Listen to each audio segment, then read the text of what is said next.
Billionaire catches homeless boy dancing with his paralyzed daughter. A barefoot, hungry boy slipped through the gates of a mansion and saw the billionaire's daughter sitting in silence, her face clouded with sadness. Then he did something no one expected. He began to dance, not for money, not for food, but simply to make her smile. What happened next would change all of their lives forever. Richard Lawson was one of the wealthiest men in the city. His empire spanned oil, real estate, and shipping, earning him the nickname, the Golden Touch, because everything he invested in turned to success. Yet behind the high walls of his Banana Island mansion, his greatest struggle was not business. It was the silence of a daughter whose laughter he longed to hear again. His only daughter, Amanda, once a bright, lively 8-year-old, had been left paralyzed after the tragic car accident that also claimed the life of his beloved wife, Elizabeth. Once, her laughter rang through the house like music. Once, she ran through the gardens chasing butterflies. But now, she sat quietly in her wheelchair, staring out the window. Her spirit dimmed. At first, Richard tried to fight it with his wealth. He flew her to India for surgery, to Germany for therapy, to the US for advanced treatment. Every attempt ended in the same crushing disappointment. Amanda's smile faded. Her laughter disappeared. She rarely left her room except when her nanny rolled her into the garden. Richard, though proud and cold before the world, felt his heart breaking each day. He saw her staring blankly into the distance. But one hot afternoon, something unexpected happened. Amanda sat quietly in the garden, her eyes fixed on the gate beyond, lost in thought. She noticed movement in the corner of her eye. A boy, barefoot and ragged, slipped quietly through a small space by the hedge. His shirt was torn, his shorts too big for his thin frame. His hair was messy, his knees bruised from life on the streets. But when he looked at Amanda, his eyes sparkled with mischief. Then, without a word, he began to dance. Not a professional dance, not the kind you saw in videos or on TV. His steps were exaggerated and funny. His arms swung like a clown's, his body twisting and spinning in ways that made him look ridiculous. At first, Amanda just blinked. Then a small giggle escaped her lips. The boy made his eyes wide and pretended to slip, catching himself dramatically. Amanda clapped her hands, and then, like a miracle, she laughed. It wasn't a polite laugh or a forced giggle. It was pure, unrestrained laughter that echoed across the compound. The boy grinned and danced harder, spinning, hopping, rolling on the grass like a performer on stage. Amanda's laughter grew louder. His name was Cola. At least, that's the name he gave when people asked. Nobody knew his full story because he rarely spoke about it. What people in the neighborhood did know was that Cola had no home. Some nights he slept under the bridge near the bus park. Other nights he found corners of unfinished buildings where he could hide. He had no parents anyone had seen, no siblings, and no bed except the hard concrete floor. Cola had one thing that kept him alive, his joy. When hunger was strong and sleep would not come, he danced. When drivers shouted at him for begging at the traffic lights, he danced. He danced for strangers on the street, and sometimes they gave him a few coins. Dancing made him feel alive. It gave him joy, even in his suffering. His movements were his voice, his shield, his way of escaping the pain of being unwanted. That afternoon, Cola was wandering past the millionaire's mansion. He peered through a small hole in the gate and saw Amanda sitting quietly nearby. Her small face rested on the arm of her wheelchair, her eyes fixed sadly on the ground. Something moved inside Cola. He thought, I know what sadness feels like, but if I dance for her, maybe I can make her smile. Maybe, just maybe, I can chase her sadness away. So Cola slipped quietly through the hedge and stepped into the garden. He began to dance, pulling silly faces and twisting his body in ridiculous, exaggerated moves. When Amanda laughed, it felt to him like a victory greater than finding food after a long day of hunger. Her laughter made his heart race. He danced harder, wilder, each clap and giggle from her giving him new energy. In those precious minutes, Cola forgot that he was barefoot, hungry, and without a home. He wasn't a beggar or a boy from the street.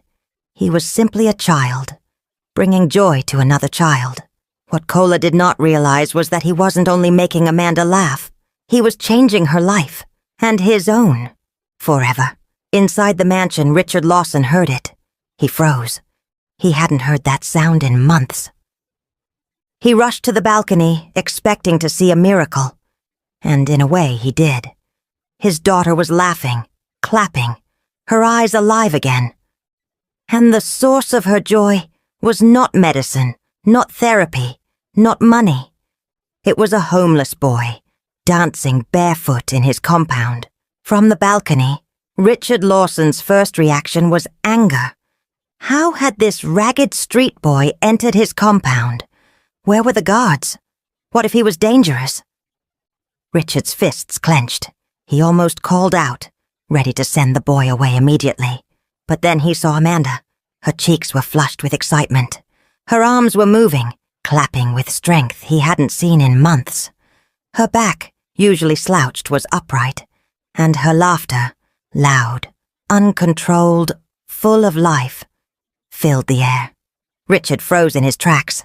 For months, he had spent millions chasing doctors and treatments, only to watch his daughter sink deeper into despair. Now, in less than 10 minutes, this barefoot boy had brought her back to life. Richard didn't understand it. He didn't trust it. But he couldn't deny what he was seeing. He hid behind one of the marble pillars of the mansion, watching silently. His chest tightened, not with anger this time, but with something he had almost forgotten. Hope.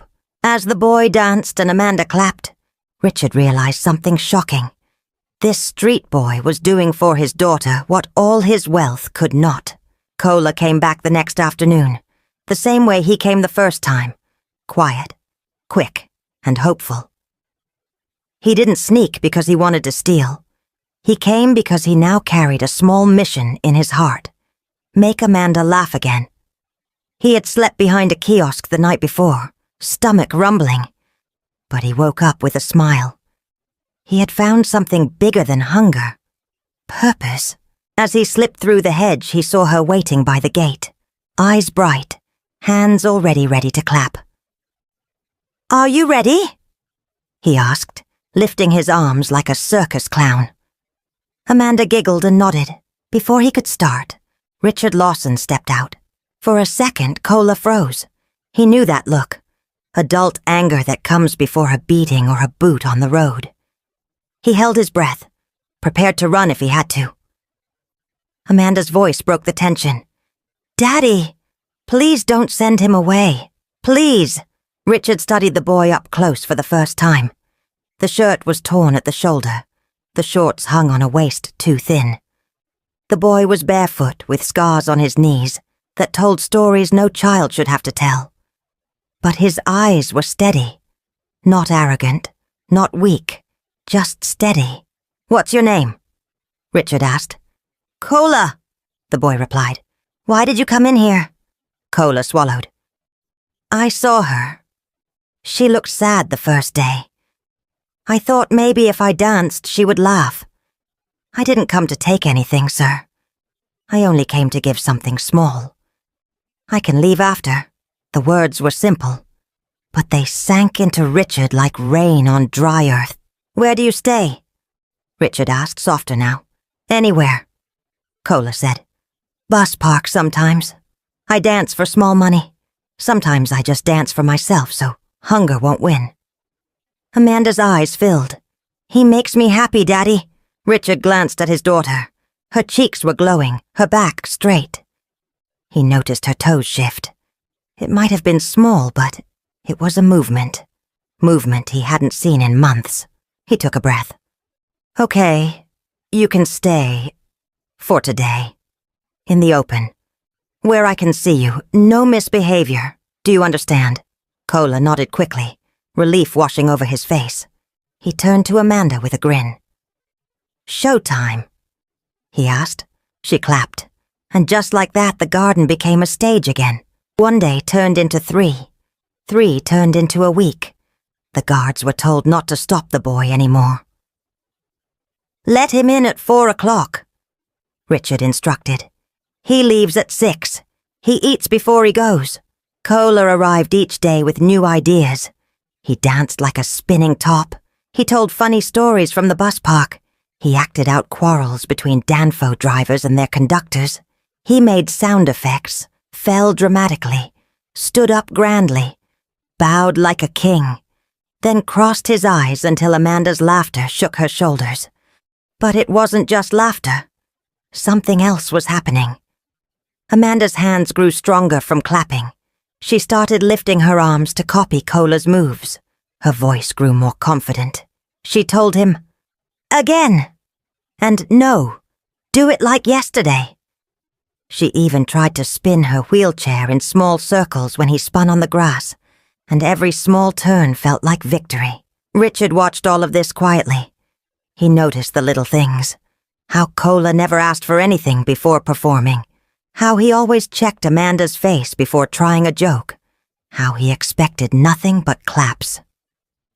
Yet when food was offered, he ate gently, like someone who knew what it meant to eat once a day. In the evenings, after Cola left, Amanda spoke more than before. "Daddy, did you see the one where he pretended to be a police siren? Daddy, today I felt something in my toes. Daddy, can he come tomorrow?" The doctor examined her during a routine hospital visit and was surprised. "Her engagement is back," he said, looking at her closely. "This kind of motivation can spark recovery pathways we can't always explain. Whatever you're doing, keep it going. Keep it." That night, Richard stood alone in the garden, looking at the space where Cola danced. He felt something he hadn't felt in a long time. Gratitude that didn't come from a bank transfer. He whispered into the warm air, "Thank you, boy." And though no one was there to hear it, the garden seemed to agree. It happened on an ordinary afternoon, the kind of day when you don't expect miracles. The sun leaned low, the hedge threw soft shadows on the lawn, and a radio somewhere was playing an old highlife tune. Cola was mid-performance, doing his slow-motion dance, where he moved as if time had become thick and heavy. Amanda laughed so hard she forgot to hold her blanket in place. "Wait," she said, catching her breath. "Let me try something." She placed both hands on the armrests of her wheelchair. Her face tightened with effort. For a heartbeat, nothing happened. Then her shoulders rose, then her chest. Then slowly, her hips lifted an inch, then 2. She held, trembling, for 3 long counts. 1, Cola whispered, eyes wide. 2, Richard counted, stepping forward without realizing it. 3, Amanda breathed, before sinking back into the chair, panting and smiling, eyes wet. Silence fell over the garden. It was not the old silence, the heavy one. It was a holy silence, the kind that comes after a prayer is answered in a way you did not expect. Cola broke it with a shout. "You did it! You did it!" He spun 3 times and dropped to his knees beside her. "Champion!" Richard knelt on the other side, his hands shaking. He touched his daughter's forehead lightly. "You are brave," he said. "I am so proud of you." Amanda reached for both of them. One small hand for her father, one for her friend. "I'm not scared anymore," she said. "When he dances, I feel like I can move. They didn't tell the world, not yet. They didn't post it or call the newspapers. They simply kept going. More laughter, more practice, more tiny movements that added up to something big. That night, Richard couldn't sleep. He walked the long hallways of his mansion, his footsteps echoing against the marble floors. He thought of his daughter, her bright eyes when Cola entered, her stronger voice when she called out for him. Then he thought of his pride, his image, his name. It was a battle inside his chest, between pride and love, between what the world expected and what his heart was telling him. By dawn, Richard realized something. Reputation couldn't heal his daughter. Money hadn't saved her laughter. But Cola, a boy with nothing, had given Amanda hope. For the first time, Richard admitted to himself, maybe wealth isn't the highest power. Maybe kindness is. One Saturday afternoon, Richard called Cola to sit with him in the garden. For the first time, the boy wasn't asked to dance.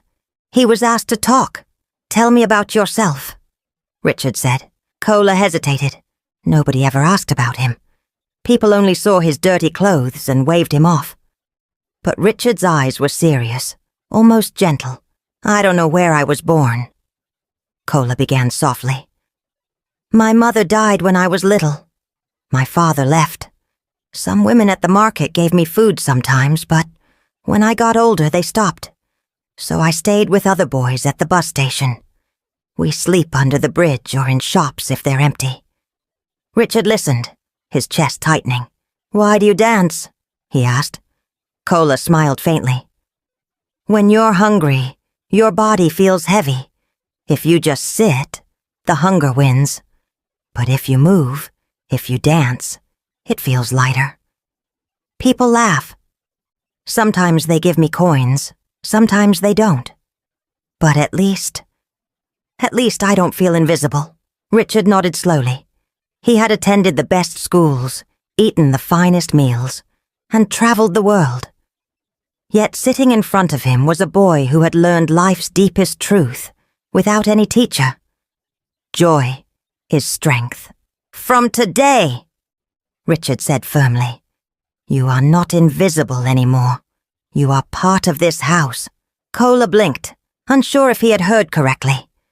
But when Amanda wheeled herself closer and grabbed his hand, smiling wide, he realized he was no longer just a boy of the streets. He was becoming family. The true turning point came one afternoon that began like any other. The sun was warm, the flowers in the garden swayed gently, and Cola was doing his playful, robot dance, while Amanda clapped. "I want to try standing!" she shouted suddenly, surprising even herself. Cola stopped mid-move. "What?" "I mean it," she insisted, her voice strong. Richard, sitting nearby, tensed. He didn't want her to strain, but he also knew he couldn't hold her back. Amanda placed her hands on her wheelchair handles. Her arms shook, but she didn't stop. She pushed hard, her face scrunching in effort. Slowly, painfully, she rose. One knee trembled, then the other straightened slightly. She wasn't standing tall, but she was up, her feet pressing against the ground, her body upright for the first time since the accident. Richard's heart slammed in his chest. The guards at the gate froze. Even the housemaids gasped from a distance. Cola shouted with joy, spinning in circles before dropping to his knees. "You did it! You're standing, Amanda! You're standing!" Amanda held herself there for 3 seconds, her little body trembling like a leaf in the wind. Then she fell back gently into the chair. Instead of crying, she laughed. "I stood. Did you see me? Daddy, I stood." Richard knelt beside her, tears blurring his vision. He touched her trembling hands. "I saw, sweetheart, and I have never been prouder." That day the mansion was no longer silent. It roared with laughter, claps, and cheers. The turning point had come.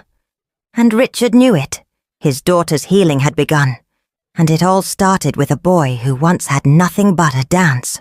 That night, long after Amanda had fallen asleep, Richard sat in the quiet of his study. The papers on his desk were untouched. His phone buzzed with messages, but he ignored them. His mind was on one thing, Cola. For weeks the boy had brought life back to his daughter. She laughed again. She moved again. She lived again. And tonight, she had stood. Even if only for a few seconds, it was a miracle. Richard knew it was not luck. It was Cola. That night, Richard found Cola sitting quietly on the back steps, his arms wrapped around his knees, staring into the darkness as though unsure if he truly belonged there. Richard lowered himself beside him. "You shouldn't be out here alone," Richard said gently. Cola gave a small shrug. "I'm used to it, sir. Not anymore," Richard replied, his voice steady, carrying the weight of a promise. "This is your home now. You're part of this family. You'll eat 3 meals a day. You'll go to school. And you'll never again have to wonder where to lay your head." Cola's eyes widened, his voice trembling as he whispered, "Thank you, sir." Richard turned to face him fully, his own eyes glistening. "Listen to me, Cola. I know what you've given my daughter. You gave her something no money, no doctor, no medicine could provide. Hope. And anyone who gives hope is not just worth knowing. They are worth loving." For the first time in his life, Cola felt truly seen. His throat tightened and tears slipped down his cheeks. That night, he lay on a soft bed, safe under a roof, in a place he could finally call home. The cold concrete nights of the past were over. It didn't take long for the story to sweep across the city. A powerful millionaire had opened his doors to a boy from the streets. To some, it was an act of reckless sentiment. To others, it was the mark of true courage. The newspapers blazed with headlines. "Millionaire Lawson adopts street child. City divided between outrage and admiration." Some of Richard's business partners pulled him aside. "Richard, this will damage your reputation. A street boy in your mansion. What if he steals? What if he disgraces you? Think of your image." But Richard had changed. He no longer cared for shallow appearances. "My image?" he said calmly. "My daughter is standing again. My daughter is smiling again. That is the only image I care about." Amanda herself told anyone who questioned her. "Cola is my friend. He makes me strong. If you don't like him, you don't love me." The voices of doubt grew quieter, because while some mocked, many others admired. Neighbors whispered differently now. Imagine a boy from the street is helping Amanda walk again.